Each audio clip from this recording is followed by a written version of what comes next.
Hello friends, welcome to Poona recipe. இன்றைக்கி நம்ம டேஸ்ட்டான வெஜிடபிள் மேகி செய்யலாம். அதுக்கு நம்ம ஒரு டவாவில் எண்ணெய் ஊற்றி எண்ணெய் சூடானோடனே கொஞ்சமாக கடுகு சேர்த்துக்கலாம்.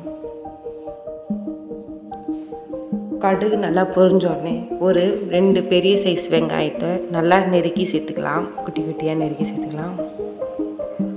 இது நல்லா ப்ரௌன் ஆகணும். ப்ரௌன் ஆனோடனே கொஞ்சமாக கருவேப்பிலை கொஞ்சம் சேர்த்துக்கலாம்.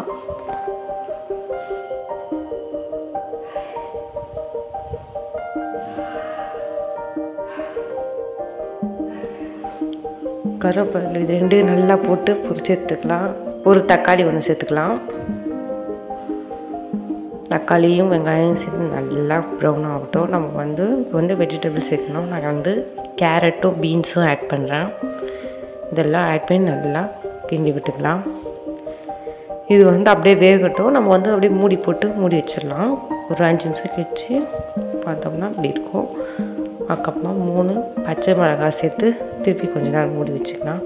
நான் இந்த டம்ளரில் 5 டம்ளர் அளவுக்கு தண்ணி எடுத்தேன். 4 மேகிக்கு 5 டம்ளர் அளவுக்கு இந்த டம்ளர் தண்ணி எடுத்தேன்.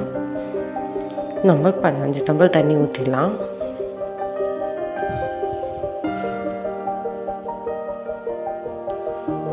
அஞ்சு டம்ளர் தண்ணி ஊற்றினோடனே மேகி மசாலா சேர்த்துக்கலாம்.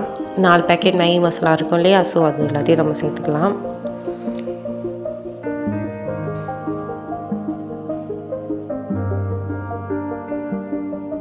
இது எல்லாத்தையும் நல்லா கலந்து விட்டுக்கலாம். கொஞ்சமாக உப்பு ஆட் பண்ணிக்கலாம். தேவையான அளவு நீங்கள் உப்பு பார்த்து ஆட் பண்ணிக்கோங்க.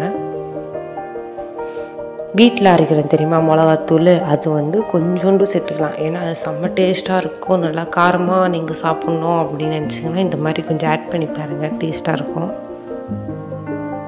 தண்ணி நல்லா கொதிச்சோடனே மேகி போட்டுடலாம்.